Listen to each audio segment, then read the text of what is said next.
Joining me right now, the NFL Walter Payton Man of the Year, six-time Pro Bowler. What else can I say? Oh, host of the Off the Edge podcast, my good friend Cam Heyward. How are you? Whoa, not the Off the Edge podcast. That's not me. That's Cam Jordan. Oh, wow. Wow, we need All good. I'm going to do a lap. All good. I'm taking a lap. I'm taking myself for a walk here. That was mea culpa here. Tell me about your podcast. Tell me about everything. I've seen it blow up. It's getting into the news cycle. Tell me everything I need to know. Yeah, it's called Not Just Football Podcast. We just had Lil Wayne on, and we have a good time. It's with my co-host, who was also my best friend from high school, and we get really good guests. We should have you on sometime. You know what? I believe we've had this argument at Super Bowl Radio Row. You've not invited me on your podcast. You've been too busy. You're over there covering everything. So, if you got the time, swing it. All I remember about Super Bowl is me singing with you somewhere, where I was singing Usher songs sweetly, gently into the microphone, which was so fun. Kevin Durant, I did an interview with him yesterday, and he lied and said he was 6'9". He's clearly 7'1". What is one thing you fib about when asked about it? Oh, man. I try to stay pretty honest. When I was in high school, I used to say I was 6'7", 6'8", but I'm 6'5". But other than that, nothing really comes to mind.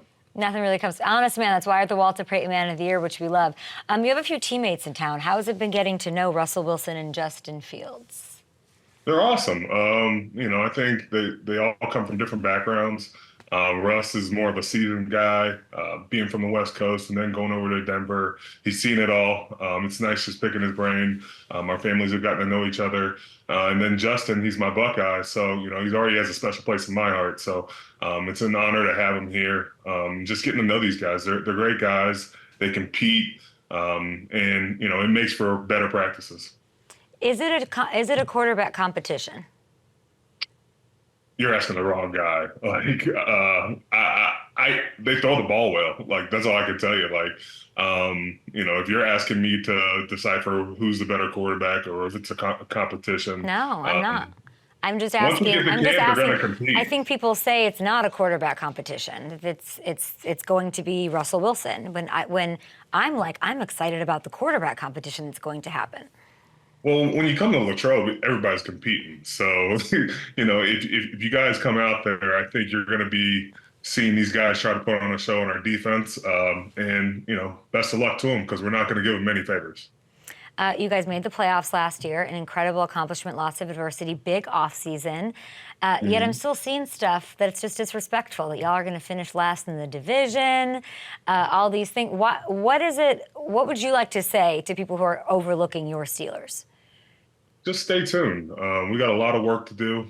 Camp's coming out, but nothing's set in stone. We got something to prove, and everybody can have their opinions, but at the end of the day, they don't matter. What about you missing voluntary workouts? Why was that such a story? Why were people blowing that out of proportion? Because I think we're bored and we miss football. I think everybody's made a big deal about my contract negotiations and such, but at the end of the day, we're just worried about football, and I'll be there for the games that matter. I feel like I keep hearing, maybe we're bored, but it's rumors about bringing in a wide receiver. That Ayuk situation sounded really sexy for a second. You've got, DK rumors were all over the place. With what you know about George Pickens, why are you laughing?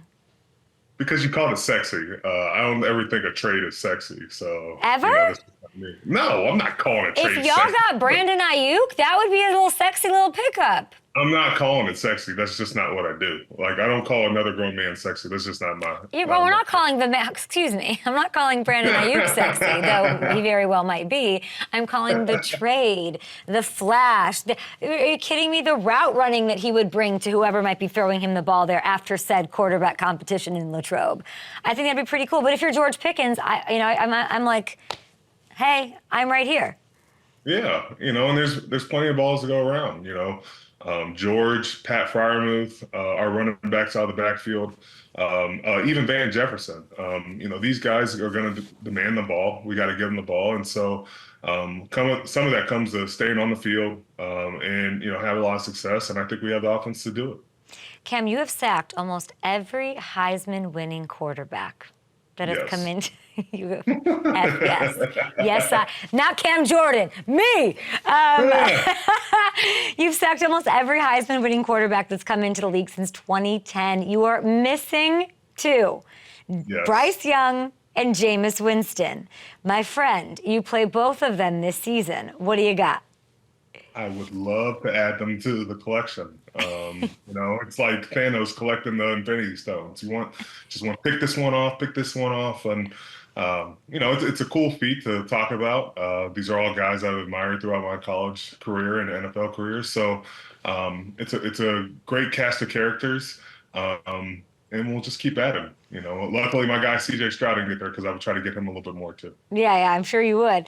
A lot's been made about the Steelers' schedule. Is there? Do you care? I'm thinking like Tomlin can't be sitting in front of that room being like, "Well, we have such a tough schedule." We could care less. We were destined to play these guys anyway. So you play them when you play them. We still got to have a good start to our season. We got to notch some wins there. But when we get to that gauntlet of the AFC North, man, you got to be playing the best ball, and we look forward to it.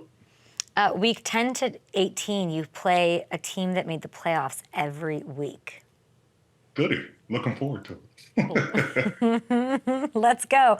Tell me a little bit about Russell Wilson. What are your impressions? Did you know him pretty well before he got there? Well, we had met like Pro Bowls before, and just been around each other at different functions. But I'll say I was out at a conference in Arizona, and then I came back to my room, and me and Russ just talked for about 2 hours. And we talked ball. I know he was having conversations with the Steelers, and the main thing I told him was just, this isn't the place for glitz and glamour. It's not, it's not LA. It's not Atlanta.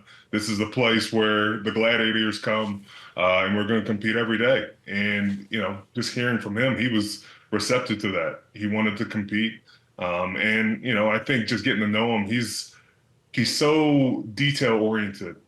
And he does the little things, and it's really benefited a lot of our young guys just picking up that knowledge at an early age. So he's going to unlock a lot of stuff, not just for him, but I think for the team. I love that. Okay, let's talk about dream guests on your pod, not just football. Who is, let's put it out there as we say bye, and everybody should go, listen, not Cam Jordan doesn't need any, get out of here. We've been together, like, we came out in 2011. It happens. Like, everybody talks me and him all the time. Cam's my guy. Always respect. No, it does not happen. We're very, very different. I need you to tell me who the dream guest is that we can put this out there into the universe. Who do you got? Lil Wayne's an insane. Yeah, okay. Lil Wayne's an insane guest. That's so fun. Who else you got? Yes. I would have to say, obviously, you want a guy like Drake on the pod. Come through. Drake would have a great time. But I think LeBron, big fan, an hour and a half away. Come on the pod. We've talked about it. He's an Ohio State fan. I went to Ohio State. We can talk about that. I love it. Good times. Talk about Olympics. Talk sports. I love it. I love it. Steelers playoff team? Of course. People are really just sleep. I think it's disrespectful. I would never. Like, I'm scared of the Steelers at all times. And I'm excited to see what happens between the quarterbacks and with you, my friend, as we see what your future holds. So go crush it. Get those Heisman quarterbacks. Listen, guys, to the pod, not just football. And hopefully I'll see you sometime soon.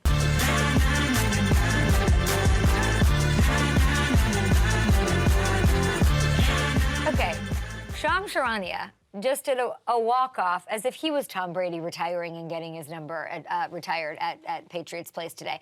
He walked off like, it's my last, see you next year. Doing this whole walk-off, and run it back isn't over. Yeah, I guess they are still going. He really made it sound very final. Well, I was thinking, why would the season be over Game 3? Hasn't even been played yet. The time in studio for him is over. Yeah, he does whatever that man wants. Everyone gives me so much shit for like, oh, you're in Cabo sometimes. Sham's is in and out, here, there, all over the place.